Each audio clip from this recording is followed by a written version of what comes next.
Olá, sejam bem-vindos de volta à terceira parte da nossa videoaula sobre noções de correlação, quando agora chegamos aos chamados gráficos de série temporal. Né?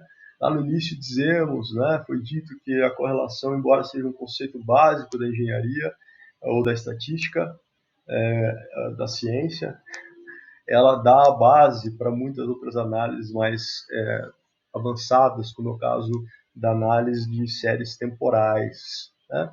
Bom, a série temporal nada mais é que um estudo de correlação de uma variável com ela mesma, ou seja, eu tento prever o valor de uma variável baseado no comportamento daquela variável em tempos anteriores. É o que acontece, por exemplo, na análise da Bolsa de Valores, entre outros casos.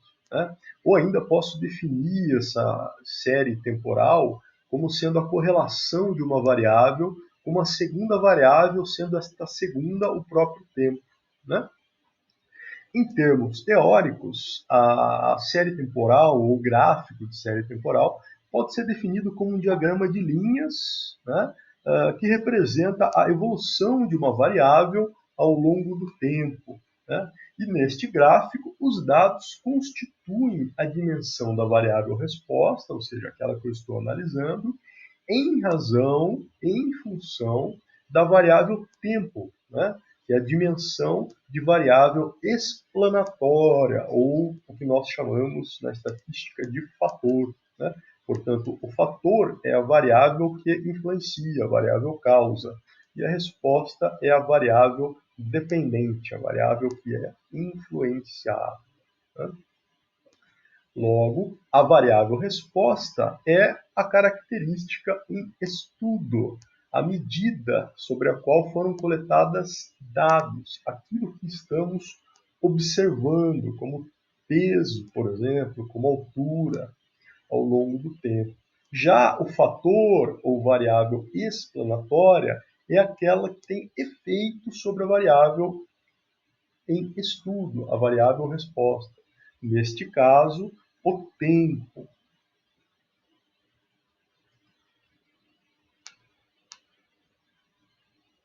Vejamos aqui, né, algumas considerações em termos de exemplos relacionados. Né? Variável resposta e variável explanatória. A altura de uma criança varia em função da idade, tempo de vida. Então, a variável resposta é a altura e a variável explanatória é a idade. Para fazer um gráfico desse tipo, simplesmente coletamos valores da variável y, nesse caso a altura, e tempo, que você pretende analisar. Traçamos um sistema de eixos cartesianos.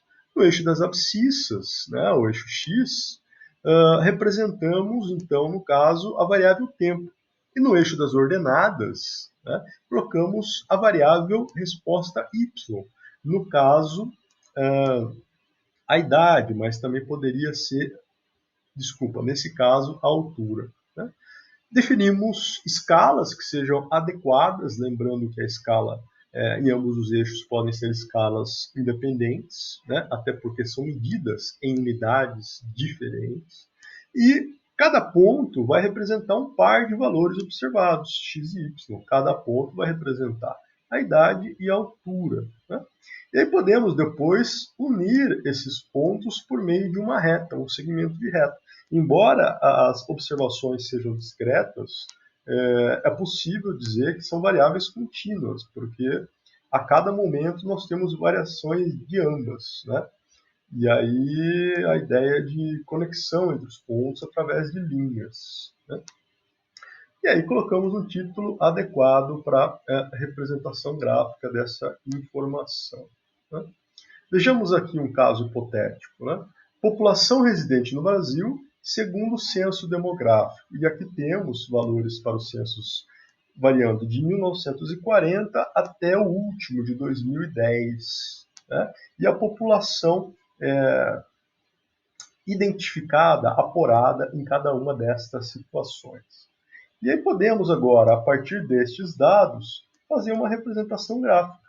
Então temos um gráfico de série temporal, onde temos a variável tempo, na abscissa e a variável tamanho da população em milhões nas ordenadas, né?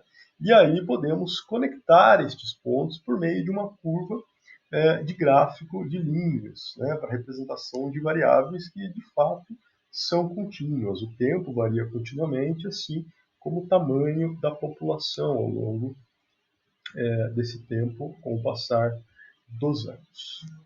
Finalmente, chegamos ao encerramento, né, dessa aula, e mais uma vez todos os exemplos, todos os gráficos, todas as tabelas foram retiradas do livro de Introdução à Bioestatística, adotada aí como referência ao texto básico para a nossa disciplina, a obra de Sônia Vieira, edição de 2016. Mais uma vez, obrigado a todos pela companhia e até a próxima. Um forte abraço.